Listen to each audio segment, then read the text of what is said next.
A petty, unjust, unforgiving control freak, a vindictive, bloodthirsty... So you do think he was a real person? Chapter 1. Establishing the historicity of the resurrection, built entirely from the non-religious and atheist skeptics. And one quote from Jesus himself. This brings us to the subject of today. Did the founder of one of the most significant religions in human history, Jesus of Nazareth, actually exist? And if so, what do we definitively know about what he did or said? With 1 out of every 3 people on Earth identifying as a Christian, it's the single most important event in human history. But was Jesus of Nazareth really resurrected from the dead? And is there any evidence for it? To examine the question, first we have to establish the historicity of Jesus himself. Well, while it might come as something of a surprise to some, for reasons we'll get into momentarily, historians, from atheist to agnostic to Jewish to Christian, pretty much all universally agree that the Jesus described in the New Testament did in fact exist, and even that it's extremely likely that at minimum a couple of key significant elements of his life as described in the New Testament also very likely did happen. While some doubt that he ever lived, no critical historian alive today doubts that Jesus of Nazareth was a real man who lived and died in the time attributed to him in the Gospels. You say that it's under scholarly dispute among historians that Jesus actually existed. There are some historians, most historians think he did, some They historians certainly don't. do. I couldn't find an ancient historian that didn't. Well, there are 1 or 2, but let's leave aside, maybe I alluded to the possibility that some historians think Jesus never existed. I take that back. Jesus existed. However, if you're going to say that Jesus was born of a virgin, that Jesus walked on water, that he turned water into wine, that is palpably anti-scientific. I can make it worse for you. I know you can. You know, presumably there really was a person, in history by the name of Jesus who had this effect on the people around him and said, something like what he is purported to have said in the Bible. He was ahead of his time, anyway. So you do think he was a real person? Most of the scholars I've talked to say he probably was. The evidence is not great, of course, but Holdouts to the idea that Jesus existed like to point out, however, that we don't have any hard archaeological evidence or writings from Jesus himself. However, if that's the rubric being used to tell if some historic figure actually existed or not, we'd pretty much have to assert that almost nobody in history ever existed, including some extremely prominent figures absolutely no one, including many of these holdouts' questions, lived. As atheist New Testament scholar Dr. Bart Ehrman notes, the reality is that we don't have archaeological records for virtually anyone who lived in Jesus' time and place. So, putting aside holding the question of Jesus' existence to a higher standard than anyone else in history, while there is other more secular evidence that we'll get to in a bit, so stay tuned as there are some relative smoking guns here, the most obvious answer is, of course, the writings in the New Testament itself. And a critic would be right in arguing that one cannot use one's own source material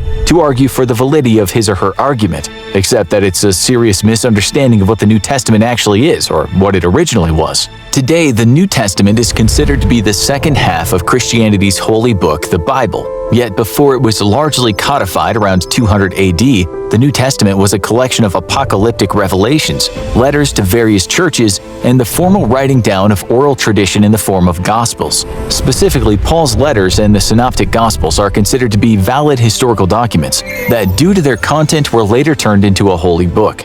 On the surface, you may discount this, as using the Bible to prove the Bible seems rather absurd. So why do most historians, including those of the secular variety, not take this view in this case? For starters, the sheer weight of archaeological evidence that backs up a number of things discussed in these works during the periods the works are discussing. This at least demonstrates they weren't just conjured up completely by significantly later authors. But have the Gospels reliably preserved historical details throughout the ages? And are Paul's letters still in their original form and untampered with for the purpose of empowering a Christian agenda? Historian, New Testament scholar, and textual critic Bart Ehrman himself, an agnostic leaning toward atheism, points out that we don't have the original autographs by which to authenticate the modern Gospels and Paul's letters. At best, we have copies of copies of copies of copies, with the earliest recovered fragments dating back to around halfway through the 2nd century. Furthermore, there is clear evidence of tampering with the Gospels, with some passages in modern texts today widely known to have been introduced into the text well after the originals. In further questioning the historical reliability of the Gospels, Ehrman also points out that between various surviving ancient copies of the biblical texts are thousands of errors, and that the first written versions of the Gospels and Paul's letters weren't created until decades after Jesus' death, leaving plenty of room for details to be omitted, forgotten, or outright fabricated. So, with made-up stories, thousands of textual errors in the earliest available copies, and such a massive time gap between Jesus' death and his history being recorded, is there any reason to think the New Testament is historically reliable? It's well established that teachings about Jesus spread far and wide very quickly after his death. In fact, within as little as 2 to 3 years after the crucifixion, Jewish authorities were already persecuting Christians across the Near East in a bid to exterminate what they viewed as a heretical cult.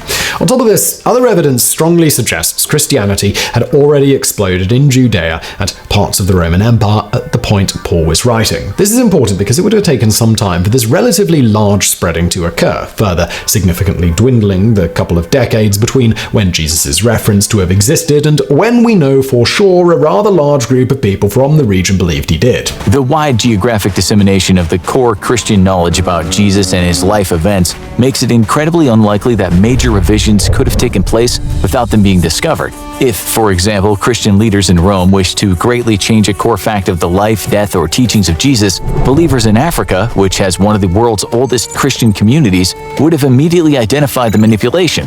The simple fact that we today are able to know that the story of Jesus and the adulterous woman was a fabrication is testament to how difficult it can be to make even minor changes to the text without them being discovered thanks to the wide geographic distribution of the original material. Further, while Bart Ehrman is correct in pointing out the thousands of errors and discrepancies across various ancient manuscripts, the fact is that the overwhelming amount of these errors are insignificant to the core theology. These errors are overwhelmingly misspellings and other textual errors, or errors so insignificant as to not affect the intended message of the scripture. While some may argue that over time errors can pile up, as in a game of telephone, the discovery of the Dead Sea Scrolls proves the great diligence with which holy texts were copied and preserved by Jews. A medieval copy of the Old Testament compared with a copy discovered with the Dead Sea Scrolls dating back to between the 3rd century BC and 1st century AD showed that there were astonishingly few differences in the text, and once again, most copyist errors. Professor Ehrman correctly points out discrepancies in the Gospel accounts themselves as proof that they're not reliable. On just the discovery of the empty tomb, the Gospels vary in the telling. So how can the various Gospels be reconcilable if they differ so much in their retelling of the empty tomb? It's important to note that only one of the Gospel accounts, John's, actually differs in any significant way. Matthew, Mark, and Luke weren't written side by side, but rather individually by different people. Thus, it's unsurprising that they would slightly differ in their historical retelling. Neither of those 3 Gospels contradicts the other, they merely mention details important to them. While Luke seems to state that a group of women went to the tomb, Matthew and Mark don't omit the possibility, they simply focus on the 2 of the women in that group, important to the writer. Luke also does not say that the women are instructed to tell the disciples, or to tell them to go to Galilee to meet Jesus there, but the omission of this detail doesn't mean it didn't happen. The writer of Luke could have very correctly assumed that this part of the history was so well known it was unnecessary to add it to his account. The presence of the angels is likewise complementary, as Matthew and Mark might have simply chosen to focus on the important angel, the one speaking. John is the only gospel that differs significantly and is thus not considered a synoptic gospel. Yet, that is consistent with the overall theme of John, which explores who Jesus was, not what Jesus historically did. Most historians accept this fact and don't consider John as a purely historical document anyway, and neither should we. As we can see then, the differences in the gospel accounts are A. insignificant to the core facts, and B. largely an issue of focus, rather than irreconcilable discrepancies. Further, if the gospel accounts had been perfectly accurate to each other, they would have almost certainly been collaborated, seriously damaging their value as historical documents. Lastly, while no serious historian objects to the time gap between the Gospels and Jesus' death as being cause for concern over inaccuracy, many non-historian critics do. After all, how accurate can a historical account be if it's written decades after the subject's death? First, this is ignoring the strong oral tradition of ancient Jews. This strong oral tradition would have been present in the early Christians as well, themselves recently converted Jews. Next, while the earliest writings on Jesus date to 25 years after his death, the fact that we have at least 11 historical sources for Jesus within a century of his death makes Jesus of Nazareth the gold standard for ancient historians. Take, for example, Alexander the Great, of whom there's not a single history class in the world that doesn't tell of his deeds. Yet the earliest available sources for Alexander date to over 300 years after his death. How about Tiberius Caesar then, the emperor of the Roman Empire during the life and death of Jesus? Surely if anyone was to be well attested to, it would be the leader of the most powerful empire at the time. Yet while one contemporary source exists, it's highly unreliable for historians, as it speaks on an all too personal note. The best and earliest source for the life and times of Rome's emperor when Jesus died is Publius Cornelius Tacitus, writing a full 80 years after Tiberius' death. The next after that is Suetonius, 85 years after his death, and Cassius Dio almost 2 centuries later. So what about some sources that are, shall we say, slightly more independent? Do any such relatively contemporary sources exist? Well, if you've been following along so far and otherwise don't think historians are idiots, it turns out, yes. Simply put, to doubt the veracity of the historical account of the scripture is to put into doubt every single event of ancient history, as the life, death, and teachings of Jesus are the best sourced histories in the ancient world. With the Gospels and letters of St. Paul accepted as valid historical documents, is there then any evidence for the resurrection as a historical event? We can begin our investigation with the empty tomb. In the Gospel accounts, the tomb is discovered empty by Mary Magdalene. Jesus' burial clothes are there, but not the body. Critics have argued that the empty tomb was an early Christian fabrication and presented various theories as to what really happened. The first is that the entire empty tomb narrative is a fabrication. Yet this has been widely rejected by critical historians, as the scriptures themselves record Jewish authorities reacting to the empty tomb by claiming that the disciples had stolen the body, along with their own refutation of this claim. An obvious back-and-forth dialogue is preserved, showing that whatever the cause, the tomb of Jesus was in fact discovered empty. Next is the claim that the Jewish Sanhedrin was right and the disciples did steal the body. This is frankly an absurd proposition, as guards had been posted to the tomb. The next theory is the apparent death theory. This theory states that Jesus didn't really die on the cross and instead survived his crucifixion, somehow slipped past the tomb guards and returned to the disciples who celebrated him as the resurrected Son of God. Once more, it's completely absurd to believe that a severely injured Jesus, who had just survived a scourging and then being crucified and in need of critical medical care, could possibly return to his disciples and convince them that despite his utterly broken body, he had in fact defeated death, quote, in glory. Secondly, crucifixion was simply not a survivable event unless the person was immediately rescued. The scripture states that blood and water came out of the wound, which perfectly mirrors exactly what modern medical science would expect from such a wound on a person who died after being crucified. Before death, fluid would have collected in the membrane around the heart and lungs due to heart failure. This is known as pericardial and pleural effusion. Upon Jesus' body being pierced by the spear, this fluid would have leaked out of the wound, followed by blood, exactly as reported in John 19, strongly hinting that whomever wrote the account either was physically present at the crucifixion or had testimony from a witness who was. I think on a historical basis, Jesus was absolutely crucified. But I'm an atheist now. I don't have a particular stake in any of this. It's found all over the place in our early sources. It's even mentioned by non-Christian sources. It's not the kind of thing that Christians would have made up about him if they wanted to make up legends. So is the empty tomb narrative accurate? There's no realistic reason to believe that Jesus' body was stolen or that Jesus survived his crucifixion. Without an empty tomb, there could be no Christian narrative of resurrection. As a well-known figure due to his perceived blasphemy and heresy, the site of Jesus' burial would have been known to anyone looking to debunk the disciples' earliest claims of resurrection. And all the Jewish authorities would have had to do to shut the entire Christian movement down as soon as it arose was to simply unseal the tomb and show that Jesus still lay there, dead, and that the disciples were liars. It's important to note who discovered the empty tomb as well. Women. In the very patriarchal society of the ancient Jews, women were not regarded as credible witnesses in court. You could mention another thing about the resurrection. Most of the witnesses to this are women. Illiterate, stupid, deluded, hysterical females, of the kind who in a Jewish court at that time would have had about as much chance of being listened to as they would in an Islamic court today.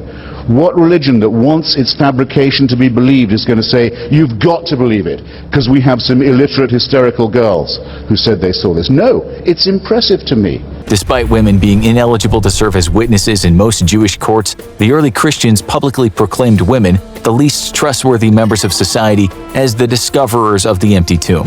This would not just have been an incredulous but hugely embarrassing detail for the early disciples, and the fact that the detail remains is strong evidence that the disciples were simply accurately relaying the discovery of the empty tomb, no matter how embarrassing it was for them personally. In the words of Ed Sanders, New Testament scholar and former professor at Duke University, the following is a historical fact. The earliest disciples saw the risen Jesus. I don't know how exactly they saw him, but they saw him. Most critics, including 20th century atheist philosopher Anthony Flew, ascribe to the hallucination theory to explain the post-mortem appearances of Jesus.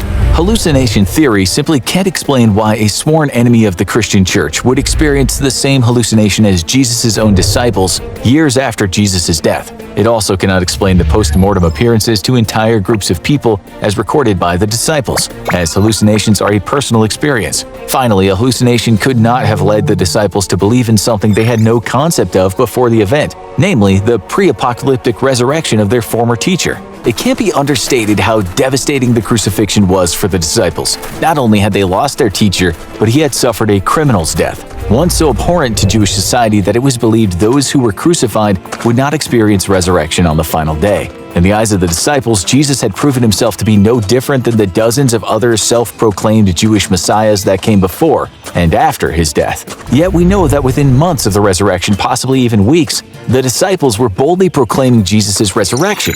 This was evidenced by two facts. The first is that the Christian church had spread so quickly that Paul was on his way to root it out in Damascus just 2 to 3 years after Jesus' death. The second is what's known as the Corinthian Creed, written down by Paul in 1 Corinthians 15, which reads, that Christ died for our sins according to the Scriptures, that he was buried, that he was raised on the third day according to the Scriptures. The creedal statement in Paul's letter is authenticated as an early Christian creed by the format it's written in the original Greek, which differs from the way the rest of Paul's letter is written.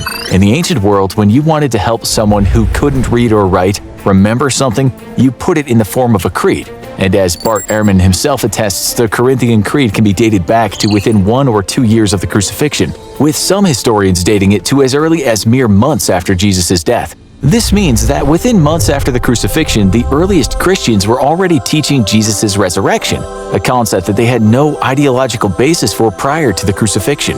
And not only were the demoralized and terrified disciples coming to believe that Jesus had risen from the dead, but they were almost immediately spreading their belief to thousands of other Jews. Belief in Jesus as the Messiah also completely defied all Jewish messianic expectations. And his disciples seemed to think, they probably did think, that he would be the king of that kingdom, but they didn't think it would be some kind of, that the Messiah would die and be raised from the dead. They thought he was going to rule in Jerusalem, and that didn't happen. Mm-hmm. He got crucified. And so without the resurrection, they would have said, oh my God, boy, did we get that one wrong. Lastly, we have the faith of the disciples themselves. Christian claims that all or most of the original disciples were martyred cannot be substantiated, but there are good sources for several of the disciples. Peter's martyrdom was attested to by Clement of Rome, an early church leader elected from amongst individuals who personally knew the disciples. He was crucified upside down, not believing himself worthy to die the same way as Jesus. The apostle James, not to be confused with Jesus' brother, was killed by King Herod in about AD 44. The martyrdom is attested to in the book of Acts, but also recorded by Clement of Alexandria, who was born 100 years after James died. Paul, the famous persecutor of Christians, is widely attested to by the earliest church leadership as having been beheaded by Emperor Nero sometime before 68 AD. James, brother of Jesus, is written about by Jewish historian Josephus, who writes that James was executed by stoning in 62 AD, despite their threat of death. Often painted as con artists by critics, there's no possible reason to believe that if the disciples were truly con men, they would have stuck to the con all the way up to their own execution. And yet, history records no mention of their recanting their beliefs. Simply put, men don't die for false beliefs. From a radical and sudden shift in deeply held religious beliefs, to the independently attested accounts of bodily post-mortem appearances of Jesus, to the inexplicable explosion and growth of the early church, the question of if Jesus rose from the dead or not remains without a plausible naturalistic answer.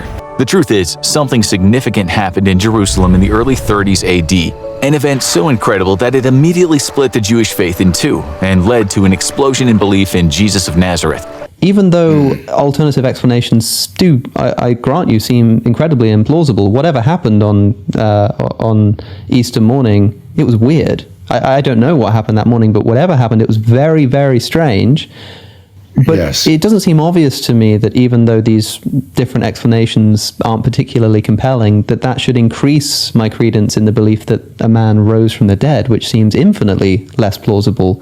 Yeah, I don't think that there is anything implausible about miracles if God exists. On a whole, the vast majority of historians the world over of all backgrounds are of the opinion that at least we can all agree that Jesus of Nazareth did in fact exist. As for anything beyond that, most historians also go further in relatively comfortably saying Jesus was probably baptized by John the Baptist, that he definitely gathered disciples to spread his particular message. In the process of his ministry, at some point, he upset some prominent Jewish and Roman leaders. As a result of this, he was ultimately crucified at the order of Pontius Pilate, and finally, after he died, at least some of his disciples were undeterred and continued to spread his teachings anyway, despite that most of them, in turn, were also killed for it. Outside of this, who knows? The Shroud of Turin is a 14-foot-long linen cloth. It's 3.5 feet wide. It's made out of flax. It is made out of a very distinctive weave, which is called a 3-to-1 herringbone pattern weave. It bears an image on it, ventral, front, and back dorsal, of a human figure. That figure has been beaten, tortured, scourged, speared in the sides. He is apparently crucified. And the exit wound is basically near the wrist, which is actually forensically perfect. The Roman crucifixion was not through the palm of the hand, it was through the wrist. The nail would go through the median nerve. That causes retraction of the thumb. That's why you only see the fingers. The body itself is covered with scourge marks from a Roman flagrum, approximately 120 of them. Remarkably very clear, a pattern of bloodstains all over the top of the head, the back of the head, from the crown of thorns. The wounds on the feet also confirm that this was a Roman crucifixion. The only evidence that we have of the victim of a crucifixion. This nail did not go through the front of the foot, but through the side of the heel. Grooves on the victim's ulnar bone also show that he was nailed through the wrists. The scourging, for example. The shape and size match archaeological discoveries of the flagrum favored by the Romans in the 1st century. Likewise, the wound in the side matches the size and shape of the Roman lance. So now we have a man who was both severely scourged and crucified, which is a very unique anomaly. Religious believers and scientists alike were suddenly caught up in the mystery. How is it possible that the shroud image is a negative image on the cloth, because what appears in a photo negative is actually a positive image? How is that possible? Centuries before photography was even thought about, the image is on a non-photographic sensitive material. You can see the teeth through the skin. You can see teeth. You can also see the bones in the back of the hand. They think you can see a backbone through the front. And so this then begins the scientific era. It wasn't a painting. Nor is it a drawing, or a photograph, or a scorch mark. So what made the image? After 30 years of intensive analysis, the scientists who examined the shroud still have no idea. They concluded that they really didn't know how the image was formed at all. The bloodstains in the image are two completely different subjects. But the blood has been tested. It is clearly blood. In fact, it's not just blood. It is human blood. It's yellowed from the serum. So, as you know, blood is red cells in serum, and this has got human serum in it. The strip on the side was an integral part of the shroud at one time. It evidently was removed and then sewn back. The side strip that runs along the length of the shroud was cut off and then used in sort of a makeshift manner to hold the body together. The way the strip fastens the cloth around the body conforms to the way the body is represented on the shroud. Jackson and his colleagues run a photograph of the shroud's face through a VP8 image analyzer. All of a sudden, I could see a three-dimensional relief representation of the intensity structures of the shroud. No painting has it, no artwork has it. It is totally unique to the shroud. The reason that this was so stunning was that it demonstrated that this cloth must have wrapped a three-dimensional human form. This doesn't occur because somebody painted it on a flat surface. The interesting thing what 3D shows is the whole image is there where the body didn't touch the cloth. So now the blood is a contact stain. The blood is there because the cloth was on the wounds. The image is not a contact image. The image was formed by a distance of up to 3.5 to 4 centimeters between the cloth and the body. It's hard to imagine that a forger would have done this. Why create something that is a negative, that has all this 3D attributes to it? They need to understand the image on a microscopic level. The image of the man is so superficial that it penetrates only the top 2 microfibers of the image. And I'm talking about threads, I'm talking about microfibers. Pull one fiber aside, there is no image below it. So there's no possible way that this was created with liquid. Top fibril only. It doesn't see, now the blood sinks through, but the image is not on the back of the top thread. You have a whole pattern of blood stains, but there's no image under the blood.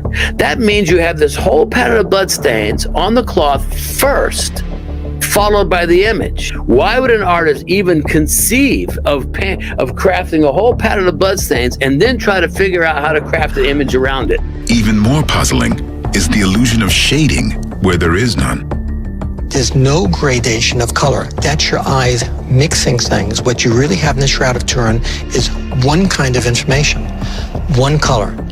The more it's repeated, the darker it is. The less it's repeated, the lighter it is. In 2011, he published in a peer-reviewed journal how they've been experimenting with ultraviolet excimer lasers. These are high-powered, these are industrial lasers. These are not some kind of pointer.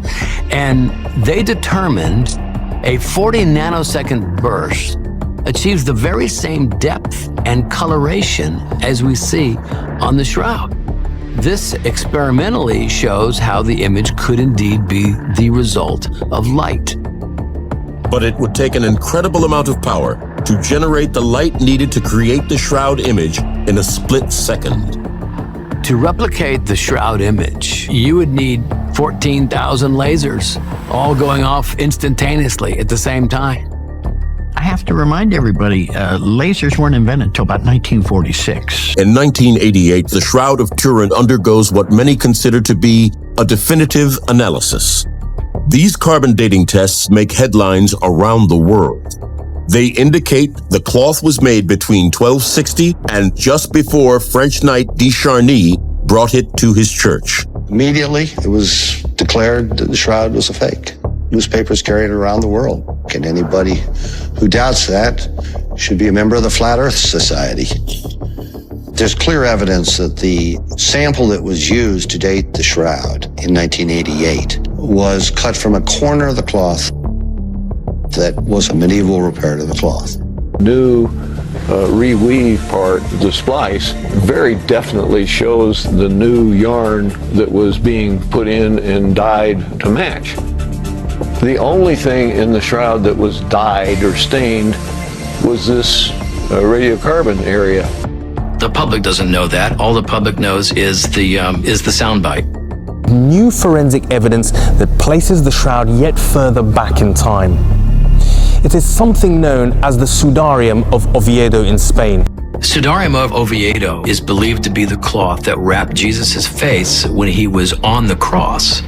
As soon as he passed away, it would have been a tradition to cover the face of the deceased. But put them together, we have exactly the same stains in the same area on the Shroud of Turin. You know, the way the blood flowed coincides on both cloths. And the only place that they could have coincided was in Jerusalem, sometime before the 4th or the 5th century. You know, there's no two ways about that. They couldn't have coincided at any given time after that. Because we know what happens We know exactly where the Sudarium was all the time. another thing the two cloths appear to have in common is traces of pollen that have been found in their fibers. In fact, there was one plant called Gundelia tourneforti, and this particular plant is a flowering thorn plant, and it grows within a 50-mile radius of Jerusalem. And it flowers in the Jerusalem area February to May, which of course is the time of the Jewish Passover. The death of Jesus was at the time of the Jewish Passover. The shroud contains Jerusalem dirt found on the soles of the feet, the left knee from where he fell over, and the nose. As Jesus was carrying the cross, he fell over and his nose would hit the ground. There's dirt. And in early 2022, researchers present a surprising observation. Now scientists have done infrared tests on the piece of cloth. They say it's up to 2,300 years old, so it could be the real thing. They had about a dozen samples of other linen cloths dating all the way back to 5000 BC, and they could assess the amount of natural aging in all these other cloths. And the only cloth that had a comparable amount of natural aging as fibers from the shroud was taken from Masada, which is in Israel, circa 1st century. Now, new scientific discoveries have been made, confirming that the cloth does date back to the time of Jesus. The Institute of Crystallography in Italy conducted a new X-ray dating method on a portion of the linen. The results showed the cloth is significantly older than what was found in a dating test conducted in 1988. The new results revealed the shroud is indeed a 2,000-year-old relic. The results of the X-ray examination were astounding. Scientists have confirmed that the shroud was indeed manufactured approximately 2,000 years ago. Right now we have all the pro evidence for the shroud, and the only con evidence was basically the 88 carbon-14. Now it's destroyed. One of the guys whose name's on the 88 carbon-14 argument that said it was medieval is the editor of the journal that published the new piece that said the 88 carbon-14 is all wet. The hyper-realistic sculpture, which is made of latex, silicone and real human hair, has been based on data collected from the Shroud of Turin. And now, a hunt for the elusive critic. There have been a variety of different theories about how the shroud could have been produced in the 14th century. All right, let's see it. None have been demonstrated. So in addition to the fact that so much about this image is anatomically incorrect, I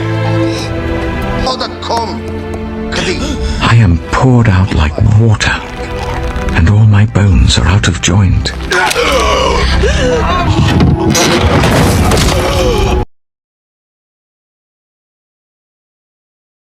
including the fact that you cannot cross your hands and cover your groin without lifting your elbows off the ground. The man's buried like this, with his hands in front, and he's stretched out. He's dead.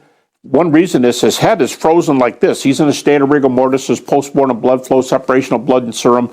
Nobody would question the man in the shroud is not dead. He's dead. State of rigor mortis, kind of hard to fake.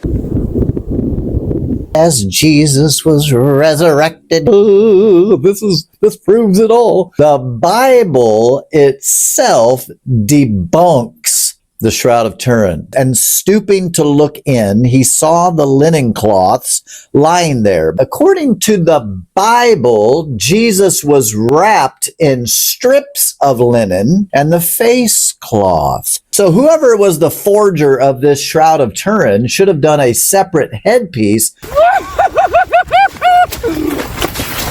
A rare yet nutritious catch. That is a fat fish, boys.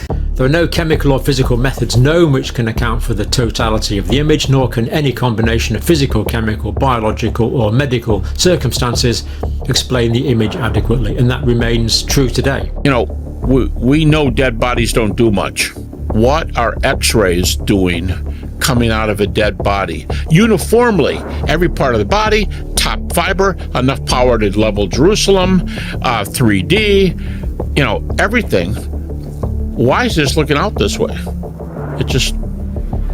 The shroud is a very unique image, the only one of its kind in the whole world. Nothing else like it. Only one in the world. I don't know any way to make it. I've never heard of a way to make it. From the forensic pathology point of view, it is totally consistent with a crucified individual. I have no doubts at all. More academic scrutiny has been brought to bear on this 14.5-foot strip of linen than any other object in the world, and we still can't explain the image. When you confront the limits of your human knowledge, your human capacity, where else do you go for an answer? From a point of science, the Shroud of Turin can never be proven absolutely to be the Shroud of Jesus. It can't. But there's a different view of evidence, and that is the courtroom definition of evidence. If, for instance, the shroud was on trial as to whether it's authentic or not, I believe the jury would say it's authentic.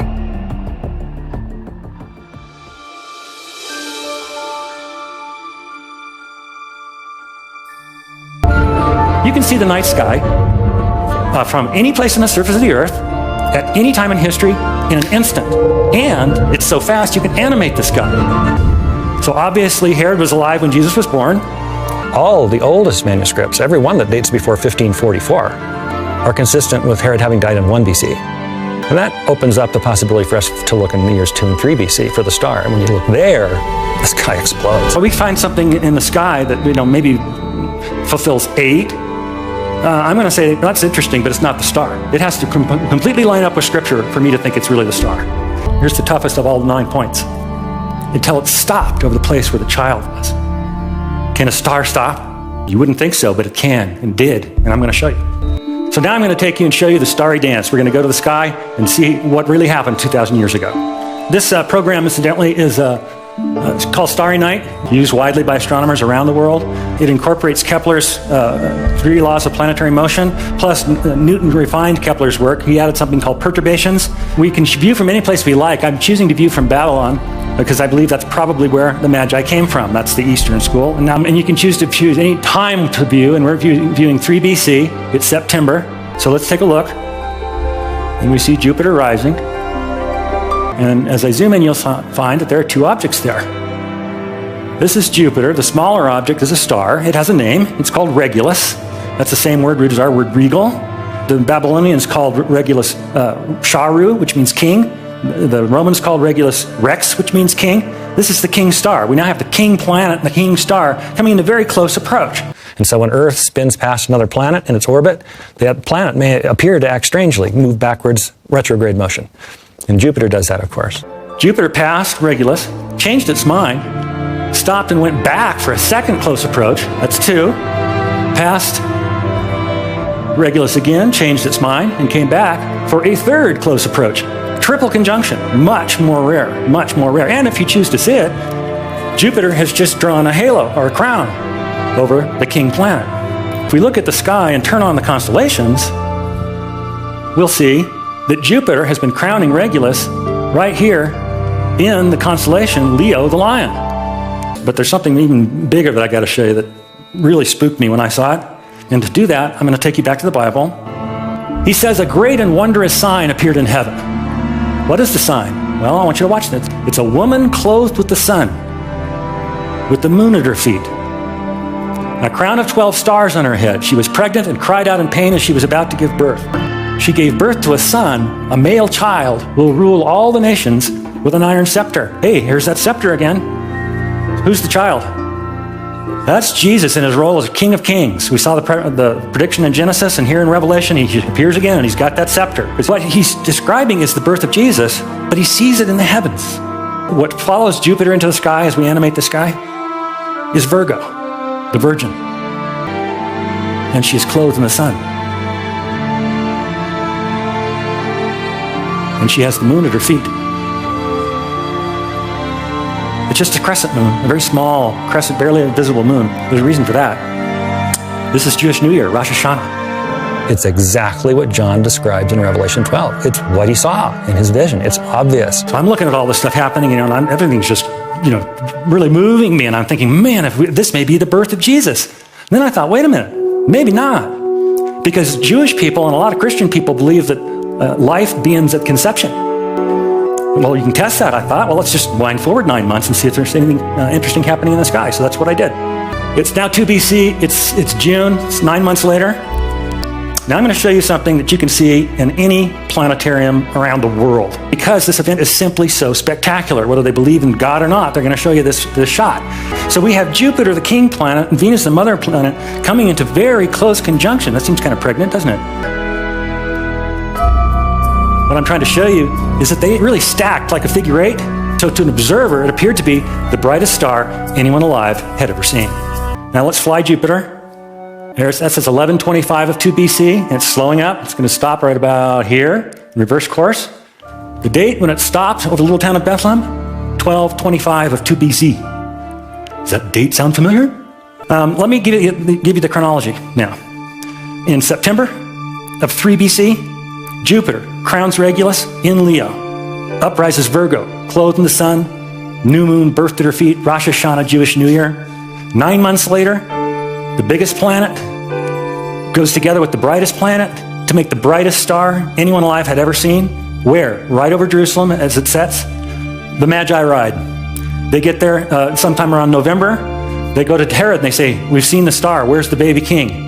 Herod says, Bethlehem. So they're leaving the gates of Jerusalem to go to Bethlehem, 5-mile trek. And they look up and there's the star. There's Jupiter, right over this little town of Bethlehem.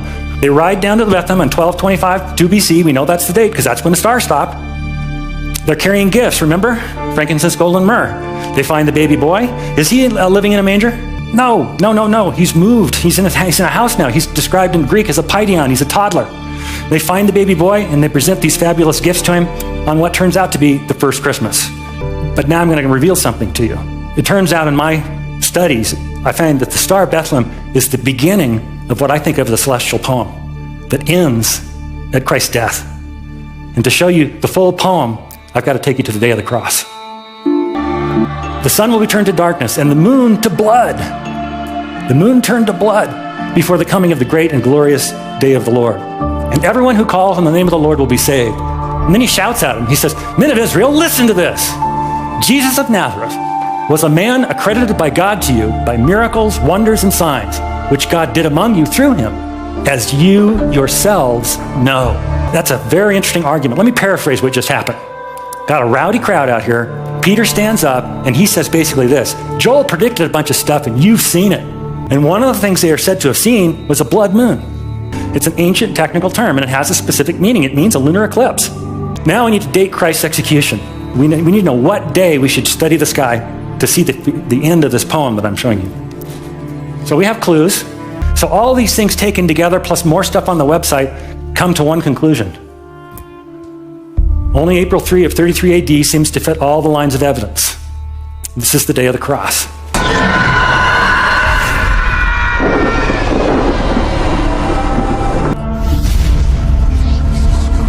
They had to get him down off the cross before sundown. They had to do that because otherwise he would defile the Passover. When the moon rose that evening, it was a blood moon, a lunar eclipse. When the moon rises, it's already in eclipse. It's a blood moon. But there's more, and I want you to see it all. To show you what else there is, I need to take you back to Scripture. It was the 3rd hour when they crucified him, Mark tells us, and Mark counts from 6, so he's telling us he went on the cross at 9 a.m. At the 6th hour, which is noon, darkness came over the whole land until the 9th hour. And at the 9th hour, Jesus cried out in a loud voice, Eloi, Eloi, lama sabachthani, which means, my God, why have you forsaken me? And with a loud cry, Jesus breathed his last. Now, nobody wore wristwatches, but Jesus died at about 3. Now, can you see, if the moon rises in eclipse, that eclipse has to have begun beneath the horizon? Well, of course, they couldn't look beneath the horizon, but we can. We have software. It's 2 p.m. Jesus is on the cross and he's still alive. When I animate the sky, I don't think you're going to be surprised at what you see. As Jesus expires on the cross, the moon goes into eclipse. But there's more. To show you what else there is, I needed to remind you of the skies of Jesus' birth or perhaps conception. Magnificent imagery: Jupiter crowning Regulus, in Leo, uprises Virgo, the Virgin clothed in the sun, new moon, Rosh Hashanah, spectacular. And now return to the sky of Christ's death and turn on the constellations. And you see the moon has returned to the foot of Virgo. But now it's a full moon, a life fully lived, blotted out in blood. It might mean even more than that. Because if we found the star and a reasonable person could conclude that we have, well, then the star was part of the natural order. The solar system is like a great clock. It's mathematically precise. We know exactly what it looked like thousands of years ago. And if the star was a part of that great clockwork solar system and universe, that means it was a clockwork star. And that to me is almost overwhelming, because that means that from the very moment that God flung the universe into existence, he had to know exactly when he would enter the human race as a man and when Messiah would expire on the cross, because he marked it in the stars from before time. Even if Jesus was raised from the dead, a historian cannot show it because God is not susceptible to historical research. He's just not. From a point of science, the Shroud of Turin can never be proven absolutely to be the Shroud of Jesus. It can't.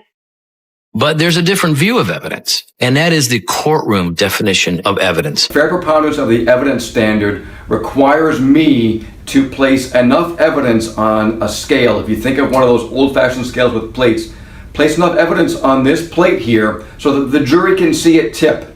Once the jury sees it tip, I've met my burden of proof. I've met my burden of proof. I was no longer trying to swim upstream against the strong current of evidence. The atheism I had embraced for so long buckled under the weight of historical truth. It was a stunning and radical outcome, certainly not what I had anticipated when I embarked on this investigative process. But it was, in my opinion, a decision compelled by the facts. We only need to use the word faith when there isn't any evidence. Faith is the substance of things hoped for, the evidence of things not seen. I presume you've got faith in your wife. Is there any evidence for that? On Yes, which plenty. you base it? Yes. Plenty of evidence.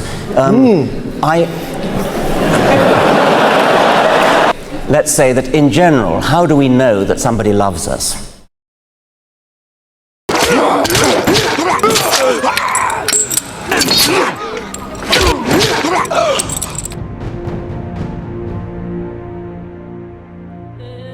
You know why, you know your wife loves you because of all sorts of little signs, little catches in the voice, little looks in the eye.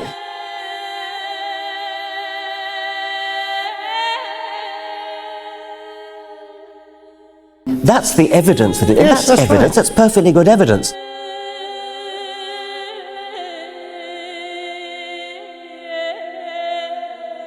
That's not faith. Yes, it is.